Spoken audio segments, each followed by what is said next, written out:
What's up? My name's Kamal, and in today's video I'm just going to be doing a drain and refill of the engine coolant in my 2013 Mazdaspeed3. Yeah, I'm not doing an actual coolant flush, just a drain and refill. I just hit 100,000 miles. I actually did a drain and refill at 50,000 miles as well, so this will be the second time. This engine holds like 2 gallons, and the first time I did the drain and refill, it just took a gallon. So if you want to do like a complete flush, get both gallons, 2 gallons out, put 2 fresh gallons in, then you're gonna have to do like a flush that has like a vacuum that you can pull on it. Usually that's what people do. They actually evacuate it from the tank here. But I'm not really concerned with that because I've had this car since it was brand new, and I know that the only coolant that's ever been put in the vehicle is the Mazda type FL22 coolant, which is like the proper coolant for the car. So if you have a Mazda you just bought, a Speed that you just bought, and or you just maybe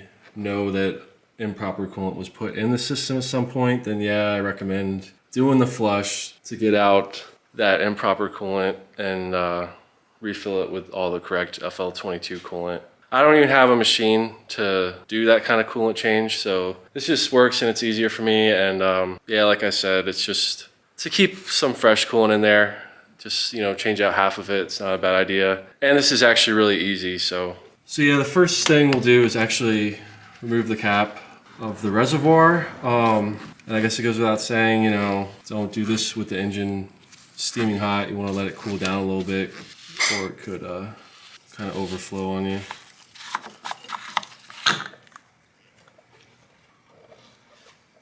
Once you have your vehicle on some jack stands, just take off the front underbody panel. Just those 10 mils and those little push clips. And then once you come under the vehicle, when you look back towards the front, you'll see that little thing that almost looks like a keyhole, but that's where you'll find, see that plastic Phillips head looking screw. You're actually gonna unscrew that. Before you can actually pull it all the way out, it's probably gonna start draining, but if you can actually get it all the way out, sometimes using the flathead screwdriver, I think last time I did this, you kind of stick it in here and kind of like can pry it out that way to take it all the way out. The only thing I'll say is, you know, it is plastic, so just be a little careful not to break it or anything.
Alright, I just finished draining it and tightened the plug back up. As y'all saw, I loosened it and let it drain out. I didn't loosen it all the way because when it was hitting this, it was splattering out a lot. So I threw some paper towels to kind of prevent that from happening. And I just let it drain out kind of slowly. And then when it was pretty slow, I loosened the plug all the way up again. Another thing I wanted to mention was when loosening up that drain plug, I didn't actually use a Phillips head because this doesn't really get all the way in the grooves and it'll kind of slip and damage the plastic a little bit. It actually works better to use a flathead and just go in one line of the Phillips groove, I guess, and this worked a lot better. So yeah, I loosened it up the rest of the way and let it drain out. And then I used this smaller one to kind of pry on it like I was telling you guys, but I ended up not doing that because, to be honest, I can't remember the last time I did it if I actually removed it. And I've been known to break stuff by kind of going gung-ho on it. So I just loosened it, and I mean, it's still drained all the way out. And when I looked up some instructions, and some things say to remove it and then other things just say to loosen the plug. So my recommendation to all of you is just loosen it and let it drain out, because it's still going to drain out all the way.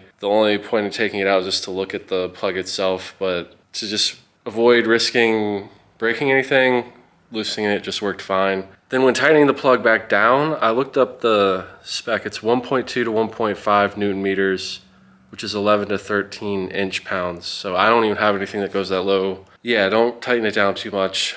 I tightened it snug, and then when it really didn't want to go anymore, just leave it be. Don't really try to like make it tight, because I'm pretty sure you're already gonna be going too tight on it. Because like I said, the threads and everything are plastic, so that's another thing you need to watch out for. As far as disposing of the coolant, I just have this jug that I poured it in.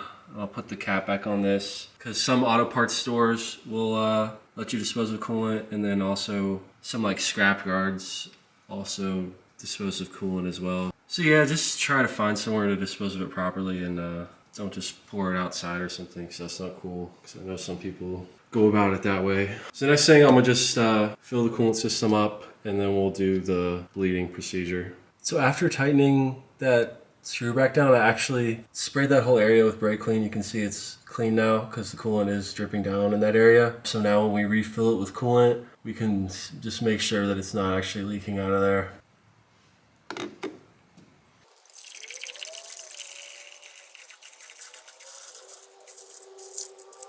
So just finished filling it up, basically just right above max, and I'm gonna go start the car really quick.